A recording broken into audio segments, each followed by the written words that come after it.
गांव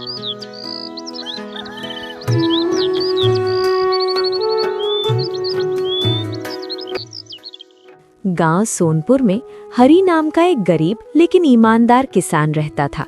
उसके साथ उसकी पत्नी सरला और एक छोटा बेटा पिंटू रहता था। हरी दिन रात खेत में मेहनत करता ताकि उसके परिवार को 2 वक्त की रोटी मिल सके। एक शाम खेत में काम करते करते अंधेरा हो गया।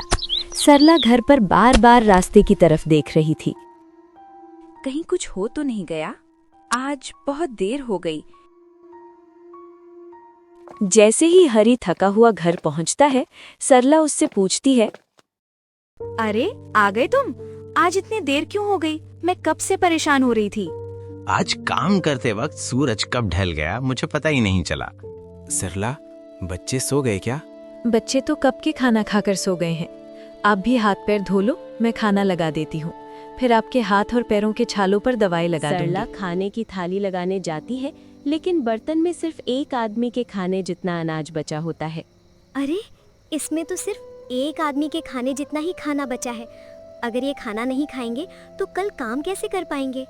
वो चुपचाप हरी को परोस देती है। अरे सरला, क्या हुआ? तुम क्यों नहीं खा रही? अरे नहीं कुछ नहीं, अब मैंने पहले ही खा लिया है। अरे सरला, मुझे पागल समझा है क्या? मुझे साफ दिख रहा है कि खाना खत्म हो गया है। आओ, जितना भी बचा है हम दोनों मिलकर खा लेंगे। अगर आप पेट भर कर खाना नहीं खाओगे तो खेत में काम नहीं कर पाओगे। हरी अपनी पत्नी की समझदारी देखकर बहुत खुश हुआ। दोनों आधा आधा खाना बांटकर खा लेते हैं और सो जाते हैं। अगले दिन वो खेत में काम कर रहा होता है। तभी पास वाला किसान रमेश हरी की ओर देखता है कि हरी आसमान में क्या देख रहा है। सुरेश उसके पास आकर हंसते हुए कहता है, अरे हरी भाई, ऊपर आसमान में ऐसा क्या देख लिया कि तुम में इतनी फुर्ती आ गई? अरे सुरेश, तू भी जा और जल्दी से अपनी मेड़ बना ले। मुझे लगता है आज रात बहुत तेज बारिश हो सकती है। अरे कहीं नहीं बारिश हो रही यार, आसमान पूरा साफ है। मैं तो अपनी मेड़ बना ही रहा हूँ, तू भी बना ले। मौसम का कुछ पता नहीं होता। अरे यार, तुम ही बना लो अपनी खेत की मेड़, मैं तो कल ही बनाऊंगा। आज बहुत काम कर लिया। हरी अपने खेत की मेड़ बना लेता है और घर की ओर चल देता है।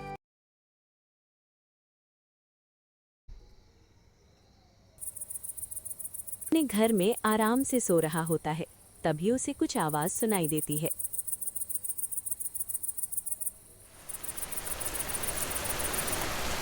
बारिश की आवाज सुनकर हरी हड़बड़ाकर उठ जाता है। उसकी हड़बड़ाहट की आवाज से सरला भी उठ जाती है। अरे, तुम इतनी रात को फावड़ा लिए क्या कर रहे हो? सुनो सरला, मैं राकेश के खेत की मेड़ बनाने जा रहा हूँ। नहीं तो उसका पूरा खेत बर्बाद हो जाएगा। लेकिन तुम्हें क्या जरूरत है? वो खुद कर लेगा। अरे कैसी बात कर रही हो? वो मेरा दोस्त है, उसने मेरा कितना साथ दिया है। ठीक है, लेकिन इतनी रात को तुम अकेले नहीं जाओगे, मैं भी साथ चलूंगी। बारिश और बिजली कितनी तेज हो रही है। नहीं, तुम यहीं रुको, बच्चों और घर का ध्यान रखो। मैं अकेले ही सब संभाल लूंगा। हरी भागता हुआ सुरेश के खेत पहुंचा।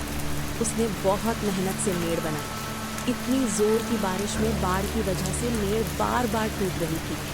मेड़ बनाकर हरी वहीं सो गया। सुबह जब सुरेश घर से बाहर निकलकर देखता है कि रात में बारिश हुई है, तो वो बहुत डर जाता है और खेत की ओर भागता हुआ चला जाता है। खेत की ओर आकर वो देखता है कि उसका खेत बिल्कुल ठीक है। वहीं पास में हरी को लेटा हुआ देखकर वो समझ जाता है कि आज उसका खेत हरी नहीं बचाया है।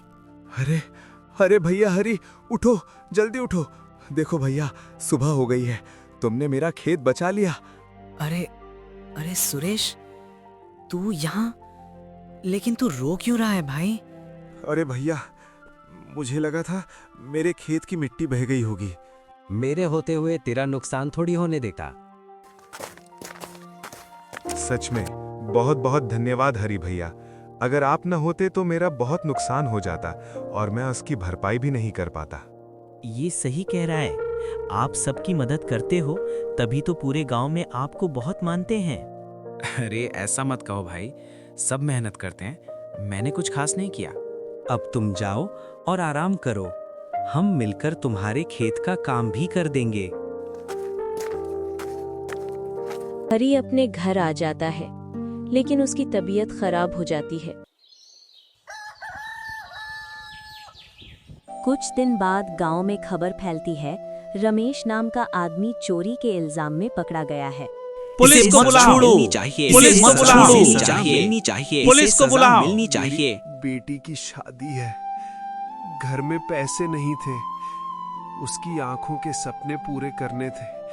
मैं गलत रास्ते पर चल पड़ा, लेकिन मजबूर था। लेकिन तुमने चोरी का रास्ता ही क्यों चुना? भीड़ गुस्से में होती है, तभी हरी आगे आता है। गलती तो तुमने कर ही दी है, चोरी की सजा भी तुम्हें मिलेगी, लेकिन तुम्हारी बेटी की शादी नहीं टूटेगी।